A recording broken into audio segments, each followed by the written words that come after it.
Friends, Hanuman movie కేవలం ఆరంభం మాత్రమే. కానీ రాబోయే కాలంలో ప్రశాంత్ వర్మ సినిమాటిక్ యూనివర్స్ లో ఎన్నో మూవీస్ రాబోతున్నాయి.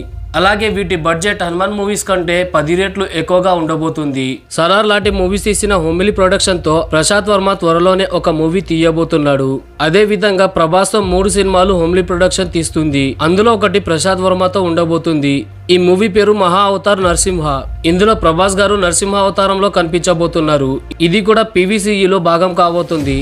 అదే విధంగా ప్రశాంత్ వర్మ గారి నుంచి రాబోయే మూవీస్ లను తెలుసుకోవడానికి ఈ వీడియోని చివరి వరకు చూడండి. అన్నిటికంటే ముందుగా జై హనుమాన్ మూవీ రాబోతుంది. దాని తర్వాత అధీరా మూవీ వస్తుంది. ఇది కూడా పీవీసీఈలో భాగమైన మూవీ. ఈ మూవీలో దేవతలకు రాజైన ఇంద్రదేవుడి దగ్గర నుండి అధీరాకి సూపర్ పవర్ వస్తుంది. అలాగే మీరు గమనించి ఉండవచ్చు, అధీరా దగ్గర ఉన్న ఆయుధం అచ్చం ఇంద్రుడి దగ్గర ఉన్న వజ్రాయుధం లాగా ఉంటుంది. వజ్రాయుధం దదీచి ఎముక నుండి తయారు చేయడం జరిగింది. అయితే ఈ మూవీలో ఉన్న ఆయుధం కూడా ఎముక నుండి తయారు చేయడం జరిగింది. ప్రశాంత్ వర్మ గారు ఏం చెప్పారంటే ఈ మూవీ షూటింగ్ త్వరలోనే స్టార్ట్ అవ్వబోతుంది. ఈ మూవీ 2025లో రాబోతుంది. హనుమాన్ మూవీ బడ్జెట్ 25 కోట్లు అయినప్పటికీ ఈ మూవీ యొక్క బడ్జెట్ 100 కోట్లు. అయితే ఈ మూవీని డివివి బ్యానర్ పై నిర్మిస్తున్నారు. ఈ బ్యానర్ లో RRR లాంటి భారీ బడ్జెట్ మూవీస్ కూడా వచ్చాయి. ఫ్రెండ్స్, నేనైతే ఈ మూవీలోని విజువల్స్ చూడడానికి చాలా ఈగర్లీ వెయిట్ చేస్తున్నాను. కేవలం 25 కోట్లలోనే హనుమాన్ లాంటి మూవీని తీసిన ప్రశాంత్ వర్మ గారు 100 కోట్లతో ఈ మూవీని ఎంత అద్భుతంగా తీస్తారో ఊహించలేం. అయితే ఈ మూవీలో హీరోగా కళ్యాణ్ దాసరి గారు నటిస్తున్నారు. ఆయన దానయ్య గారి కొడుకు.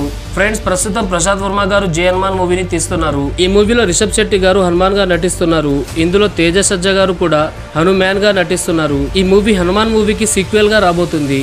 అలాగే దీనిని కూడా 2025లో రిలీజ్ చేయబోతున్నారు. అయితే ఫ్రెండ్స్, ఈ యూనివర్స్ లో మనం ఇప్పటి వరకు ఇద్దరు సూపర్ హీరోనే చూసాం, హనుమాన్ మరియు అధీరాని. అయితే ఈ యూనివర్స్ లో మొత్తం 6 సూపర్ హీరోస్ ఉన్నారు. వాళ్ళందరినీ కూడా ఈ మూవీలో మనం చూడవచ్చు. ఫ్రెండ్స్, మీరు ఈ పోస్టర్ ని చూడండి. ఇక్కడ అన్బ్రేకబుల్ డెత్ అని ఉంది. అంటే ఇది శ్రీరాముడి క్యారెక్టర్ అయి ఉండవచ్చు, లేదా పరశురాముడి క్యారెక్టర్ అయి ఉండవచ్చు. నా దృష్టిలో అయితే శ్రీరాముడిగా కేవలం రామ్ చరణ్ గారు సరిపోతారు. ఒకసారి ప్రశాంత్ వర్మ గారు ఈ పోస్టర్ ని రిలీజ్ చేశారు.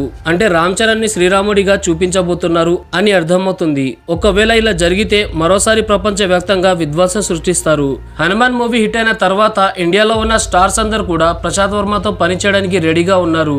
అంతేందుకు రణ్వీర్ సింగ్ కూడా ప్రశాంత్ వర్మతో పనిచేయడానికి రెడీగా ఉన్నారు.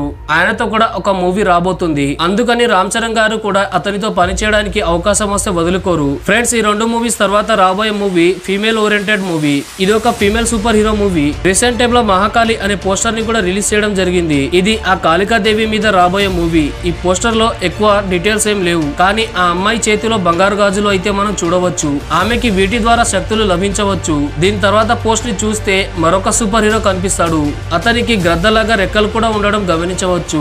అంటే అతను పక్షిలాగా ఎగరగలడు. ఇక్కడ మనం మరొక పోస్టర్ ని చూడవచ్చు. ఇక్కడ రివెంజ్ అంటిల్ ద డెత్ అని రాసి ఉంది. అంటే అతనికి మరణం లేకపోవచ్చు. ఇది ఒక యాంటీ హీరో మూవీ అవ్వచ్చు. అంటే యానిమల్, KGF, సలార్ లాగా శత్రువులను ఎలాంటి జాలి లేకుండా చంపేస్తారు.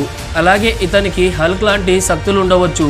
ఇలాంటి పర్సనాలిటీలో కేవలం ప్రభాస్ గారు సూట్ అవుతారు. మీరేమనుకుంటున్నారు కింద కామెంట్ చేయండి. అయితే అసలు ప్రశాంత్ వర్మ యూనివర్స్ లో ఏం జరగబోతుందో ఒకసారి ఊహించండి. హనుమాన్ మూవీలో చెప్పిన విధంగా రుద్రమణి ఉన్నంత వరకు రాక్షసులు పాతాళ లోకంలో ఉంటారు. కానీ లాస్ట్ లో రుద్రమణి అనేది ధ్వంసమవుతుంది. దీని వల్ల రాక్షసులందరూ కూడా మేలుకుంటారు. వాళ్ళని ఎదుర్కోవడానికి స్వయంగా హనుమాన్ స్వామి తపస్సు నుండి లేచి హనుమాన్ దగ్గరికి వస్తాడు. మరియు వీళ్ళిద్దరూ కలిసి రాక్షసులతో ఘోరమైన యుద్ధంలో పాల్గొంటారు.